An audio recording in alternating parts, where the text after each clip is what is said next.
తమిళలో ఇప్పుడు ఒక చిన్న విషయం చూడండి. నేను 2016లో అసెంబ్లీలో ఒక విషయం మాట్లాడాను. అది ఒక్కసారి మీరు చూస్తే మీకు ఒక అవగాహన వస్తుంది. ఎవరు మోసం చేస్తారు, ఎవరు ఈ రాష్ట్రానికి న్యాయం చేస్తారని ఒక ఆలోచన, ఒక ఐడియా వస్తుంది.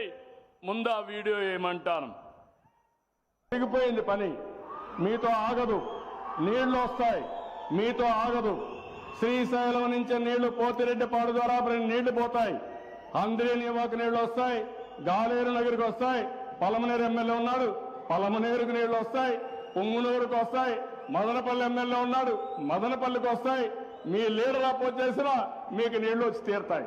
అదే విషయం నేను అక్కడ చెప్తాను పబ్లిక్ కి. వీళ్ళ లీడర్ ఒప్పుకోలేదు, వీళ్ళ ఎమ్మెల్యేలు ఒప్పుకోలేదు. నీళ్లు మాత్రం తెచ్చాను, తెస్తానని చెప్పి మళ్ళా ఒకసారి చెప్తా, 100 సార్లు చెప్తా. అదే జరుగుతుంది రేపు. వాయిల్పాడు ఎమ్మెల్యే ఉన్నాడు, మీ ఊర్లో కూడా నీళ్లు వస్తాయి, తీసుకొస్తా. ఆగే పరిస్థితి లేదు. మీరు అడ్డం, మీ లీడర్ అడ్డం పడినా ఆగదు. మీ లీడర్ అడ్డం పడితే పులివెందులు కూడా నీళ్లు తీసుకెళ్తా. అడ్డంగా పడుతున్న నీళ్లు ఇస్తా. వదిలిపెట్టే సమస్య ఉండదు. అది గుర్తుపెట్టుకోండి. మీరు అంత ఈజీగా తీసుకోవద్దండి ప్రజా జీవితాన్ని.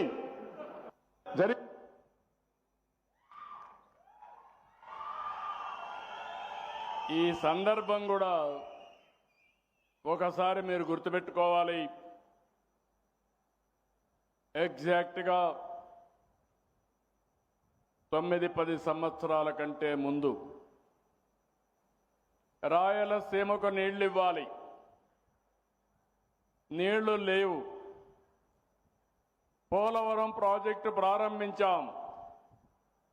పోలవరం పూర్తి కావాలంటే 5-6 సంవత్సరాలు అవుతుంది. స్పీడ్గా చేసిన ఇప్పుడైతే 10-15 సంవత్సరాలు వెనుకబడిపోయింది. అప్పుడు నాకు ఆలోచన, కాలువలు ఉన్నాయి, నీళ్లు గోదావరిలో పోతున్నాయి, పట్టసీమ కానీ లిఫ్ట్ ఇరిగేషన్ పెడితే ఆ నీళ్లన్నీ కాలువలో వేయగలిగితే ఇమ్మీడియట్గా కృష్ణా ఆయకట్టుకు వస్తుంది. కృష్ణా ఆయకట్టులో వాడే 120 టీఎంసీ నీళ్లు శ్రీశైలంలో పెట్టి అక్కడి నుంచి రాయలసీమకు అంద్రి, నీవా, నగిరి, గాలేరు ఈ కాలువల దగ్గర తీసుకొస్తే రాయలసీమను సస్యశ్యామలం చేయించనే ఉద్దేశం, ఆలోచన నాది. నేను ఆ ప్రాజెక్టును ప్రారంభిస్తే అసెంబ్లీలో అడ్డుపడ్డారు, అజ్ఞానంగా ప్రవర్తించారు. ఆ సందర్భంలో నేను చెప్పిన మాటలు, ఆ సందర్భంగా చెప్పాను. 2014లో మనం ఖర్చు పెట్టాం. 19లో ఉండుంటే 80% కుప్పం పనులన్నీ పూర్తయినాయి. 20% పూర్తి చేయలేక మళ్ళీ 6 సంవత్సరాలైంది. ఈరోజు 100 రోజుల కార్యక్రమం ఇచ్చాను. 3,850 కోట్ల రూపాయలు శాంక్షన్ చేశాను. 3,850 క్యూసెక్స్ నీళ్లు తీసుకొచ్చి పరమ సముద్రం ఈరోజు ఒక నిజమైన సముద్రం మారే కనపడుస్తుందంటే అది మనం చేసిన పని. నిన్ననే చెప్పాను, పలమనేరు, కుప్పం ఈ 2 నియోజకవర్గాల్లో దగ్గర 110 చెరువులకు నీళ్లు ఇచ్చే అవకాశం ఉంది. నేను ఇచ్చిన ఆదేశాలు, కుప్పంలో 520 చెరువులున్నాయి, గొలుసు కట్టు చెరువులున్నాయి. పాలారులో చెక్ డ్యాముల ద్వారా నీళ్లు ఇచ్చే అవకాశం ఉంది.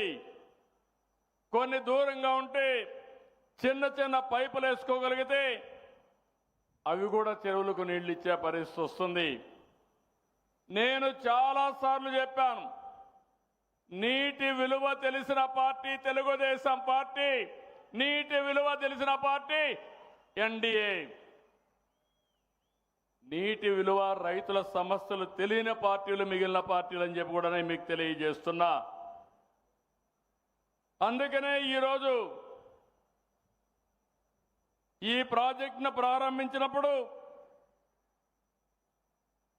ఇంత మునుపు వీడియో చూశారు.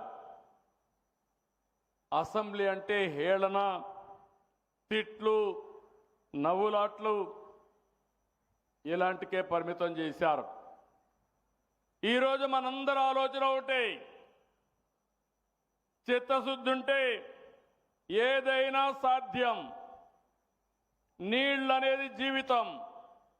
ఒక్కసారి నీళ్ళు వస్తే అక్కడ పరిస్థితులన్నీ మారిపోతాయి. ఓసారి నాకు అనిపిస్తుంది, నేను కుప్పం ఎమ్మెల్యేగా ఉన్నాను, పక్కన చూస్తే కేజీఎఫ్ ఉంది, ఇంకో పక్కన చూస్తే కృష్ణగిరి ఉంది, ఒక పక్క కర్ణాటక, ఒక పక్క తమిళనాడు, మధ్యలో మనం ఉన్నాం.